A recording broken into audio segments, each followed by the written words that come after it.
Hello everybody, I'm back with another episode of ENTJ Confessions. Today I will be talking about whether we are truly evil or not. I'm very interested to see what you think in advance, if you think ENTJs are really evil or not, or maybe you're more nuanced and you are somewhere in between, but you know, it's always a bit more fun to be very black and white about it. I don't encourage it though. I will be just talking about this for once, and I think that's very unique for me because I'm not used to talking about that dark side of me, and I really try to not talk about it because I feel like I owe people to be cool, you know, and not be mean or show that dark side, so as to not draw any attention to it and not make people feel uncomfortable, I don't actually share this with them.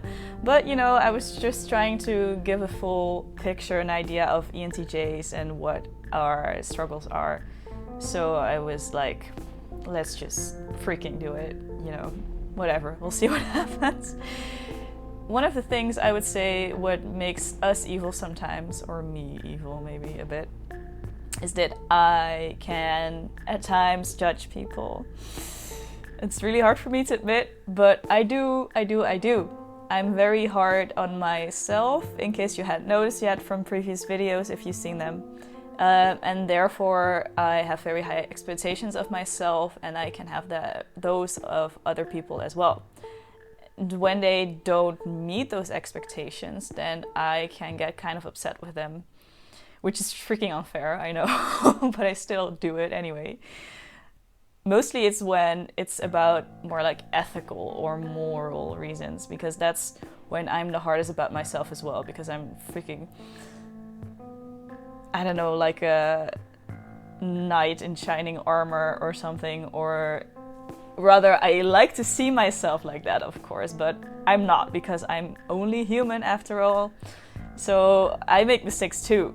But I just judge them for it, and then I judge other people for those mistakes as well if they make them. And like I said, especially in moral situations, because I feel like those are the most important ones, or for me it feels like the most obvious thing to be moral in certain situations, which I guess is very much my use of FI, even though it's my least function, or the function that I'm the worst at.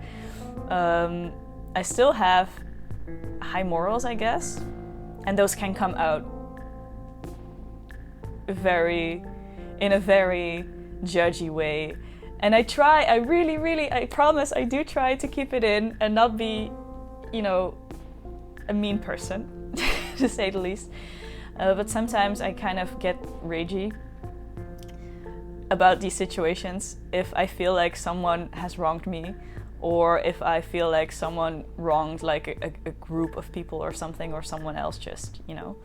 And then I can like rant and just be harsh about like, how can you not understand this? And I feel like it's a given. But of course, okay, not always, but sometimes it's not a given, and it's just really my own value system that's coming out. But I feel like I take it for the truth, right? Like some other people do with other things. But I do realize that I do this, so I try to be more nuanced about things. Because, you know, the thing is, even though I FI a lot in that situation, I talk for my values and I kind of rant, it's a lot of use, I think, of TE as well, just like throwing like reasons why it's stupid to behave like that, or why it's illogical and this would be a lot better. I think it's a very black and white use of TE, or maybe TE is just black and white in general.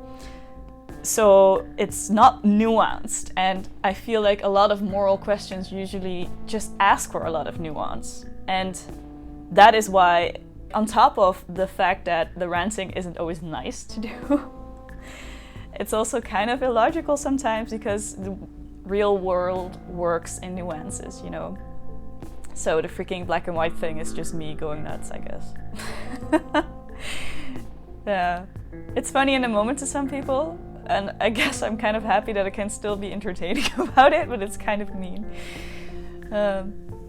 Anyway, so the ragey, judgy part on morals is one of the first reasons I would say that ENTJs can sometimes be evil. The next reason is because we sometimes choose the practical or shortest way of doing things above the empathetic way of doing it. It sounds so psychopathy, oh my god. This sounds like a very large thing, but I don't do this with, you know, very big moral issues. I mean, I would say I'm quite a nice person, but just sometimes I can feel myself wanting, or like the first instinct being, oh, we could do it like that, but then I'm like, oh no, we shouldn't do this because that's not very moral to do, right? For instance, let me just give an example, otherwise you all think that I'm crazy or something. So an example would be that I bought concert tickets with friends of mine pre-COVID pandemic. And then we found out, or I rather found out, as the first person of our group, that the concert was cancelled because of COVID. And then my first instinct was like, oh yeah, we should sell these tickets now because then we still can get rid of them and get our money back. And then, you know, we wouldn't have had any losses, right? But then the split second after, I'm like, that's actually not a very polite way to go about things, because then you're kind of, you know, making a bad situation for the people that you sell the tickets to, because then they will be in the spot that you just got out of, and that's just wrong. But then the first instinct was actually to just do so, and then I already texted my friends about, oh, we should sell them now, and like this Ray GTE kind of thing, and then I was like, oh no, wait, we shouldn't. And then I felt kind of guilty because my friends could see it as well. Yeah, and maybe this is just like a small example, and you guys watching are like, why is she even still talking about this? It's just a small thing. I would have forgotten about this by now. But those are the things that I hold myself accountable for, right? So I kind of always try and process my behavior to see if I'm still okay with it. And maybe that's kind of a bit of perfectionism as well. That happens sometimes, and I'm sure that there are other examples out there, but I don't know, I haven't really, maybe I haven't done any of those things, or maybe I haven't noticed. Maybe it's the latter. I'll try and keep an eye out for those moments again. I like to wave at them as they pass by, you know. For my Pirates of the Caribbean fans. Another reason why I think ENTJs can sometimes be evil, and then evil is kind of, you know, blown out of proportion, but is when we're like, oh, nothing really matters anyway because it can't be as good as we see it in our heads, and we can't be perfect anyway, so why not just, I don't know, just do what we want in life because it doesn't matter anyway what happens, or you can't make a difference anyway, so why should I try? And then I might as well just do the nice stuff. And that's something that I notice in myself. It's mostly when I start wondering whether it's okay to want materialistic things, like you want to become rich or something. Is that still moral or not to do? And then in those times I feel like, oh, well, I can't make a real moral difference anyway, so why should I worry about that stuff? Just, you know, go after the materialistic goal that you have and it's all okay.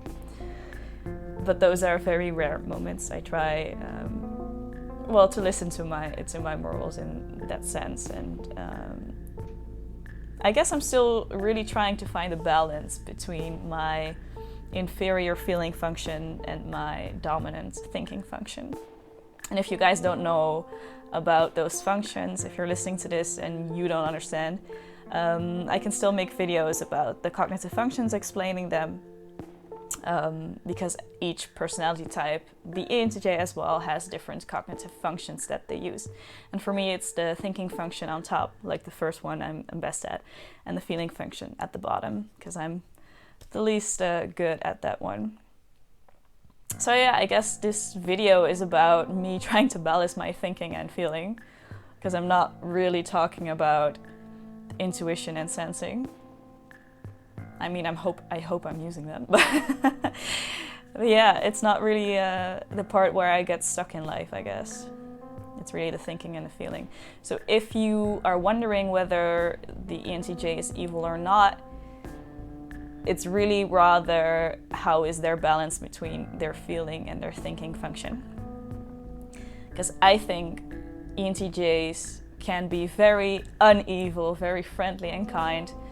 That is what I aspire to be like. And that is when I think they try and find a balance between the feeling and the thinking function. And if you find one that you think is really evil, then it's probably because they haven't fully developed their feeling function yet. And that's something that just should happen naturally as you grow as an ENTJ in life. Tune in for the next video, guys. I hope to see you then, and leave a comment if you want to comment on anything. Bye! I see you next time.